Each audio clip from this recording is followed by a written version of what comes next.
Malnutrition in Southeast Asia happens everywhere. It's not just in Indonesia.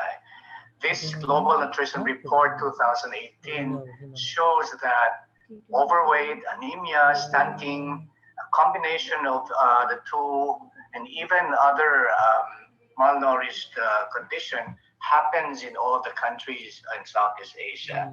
And if you can see it in the graph, Indonesia, Myanmar, Timor-Leste, Cambodia, Laos, and Vietnam suffers from anemia and stunting among its children from school age until under 5 years old.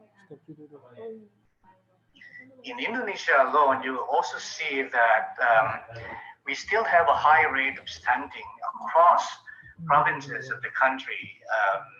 This is a report from RECFON'S in 2018.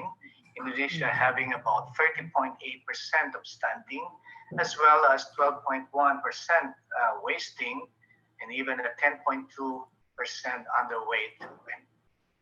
We also have some overweight children at 8%. So this also shows that we have all these kinds of malnutrition in the country across provinces and even across communities. So in our center, we consider the malnutrition framework that is globally adapted.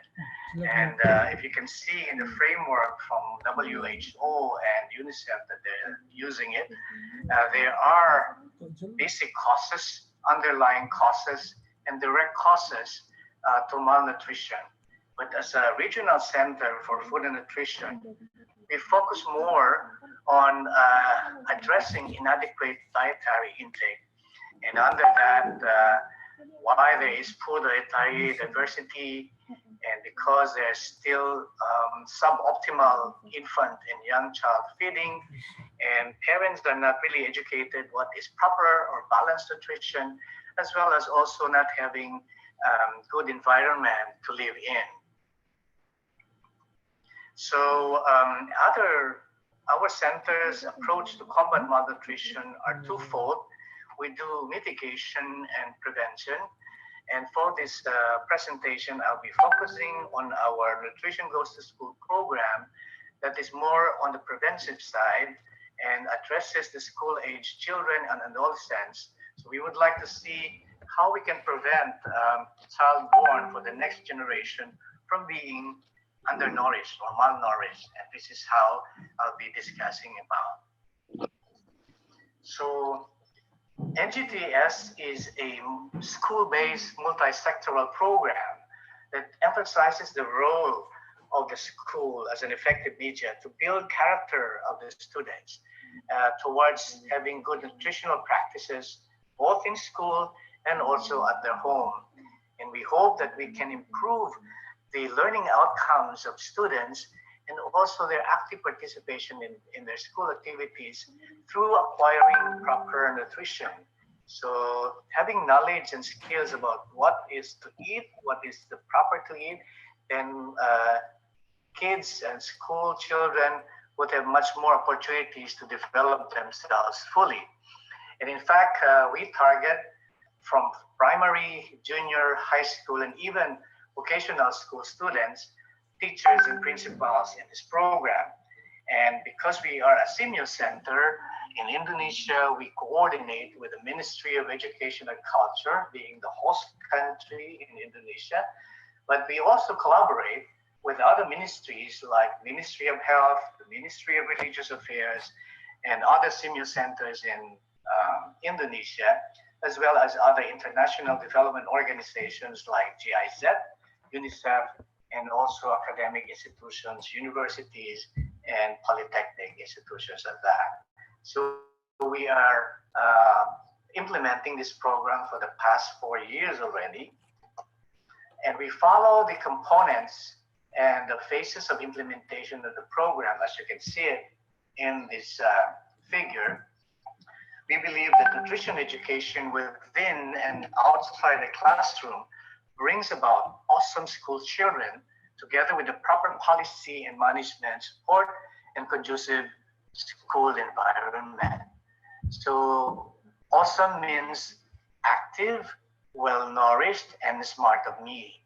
And these components interact with one another to produce this kind of school children.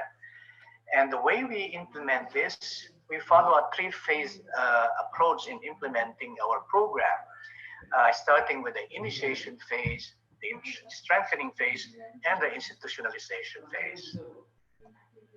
So far, we are piloting this program in 7 sites in Indonesia, the host country.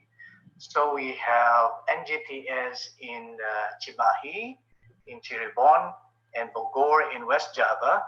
And we collaborate with academic health institutions like Poltek, Bandung, Tasikmalaya, and even the University of Veteran Negeri. For West Kalimantan, we have the site in Sambas with Poltekkes Pontianak. In Central Java, we have Malang, in Malang, and collaborating with Poltekkes Malang and the Brawijaya University. We also have a site in Klaten, Yogyakarta, in collaboration with the Poltekkes Yogyakarta.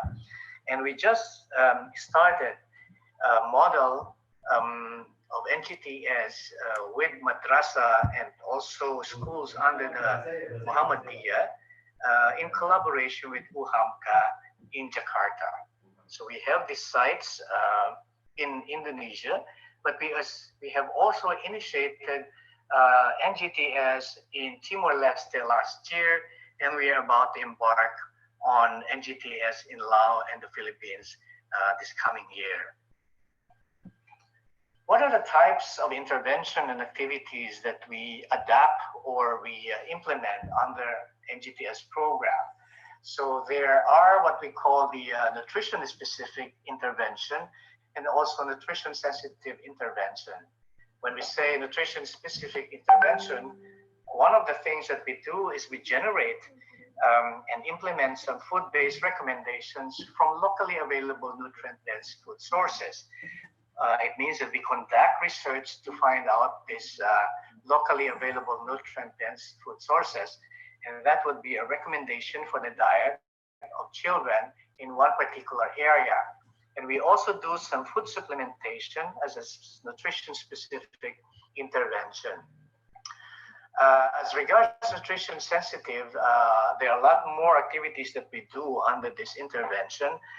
We start by mapping the teachers' competencies as well as the readiness of the schools to implement our program.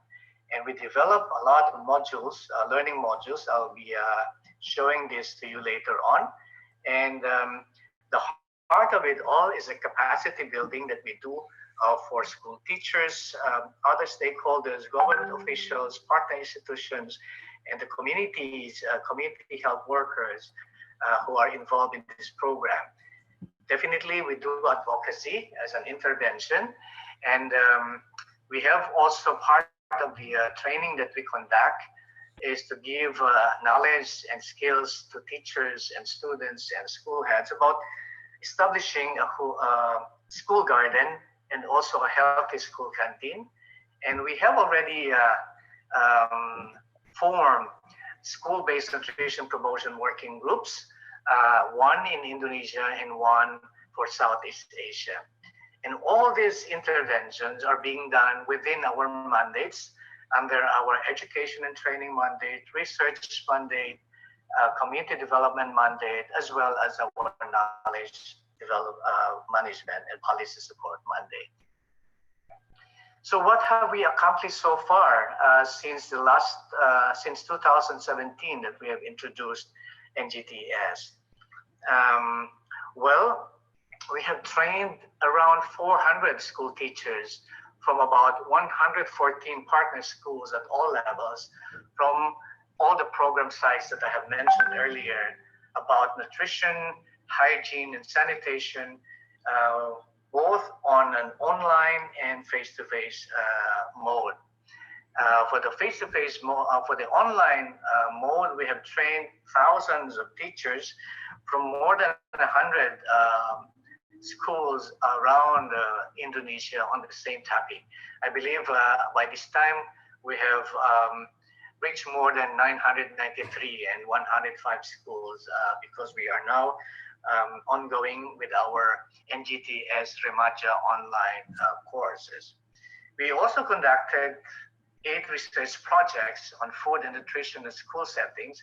The research projects are inputs to the way we design the program, as well as what kind of interventions we need to do more in the next years to come. And just recently this year, we also provided grants to 5 school teachers to conduct action research on NGTS. How is NGTS being implemented in the schools, and what are the impacts of, what are the effects, and so on and so forth. And these are the kinds of research that these 5 school teachers are doing right now, and hopefully we can get the results of their projects by the end of this year. Another accomplishment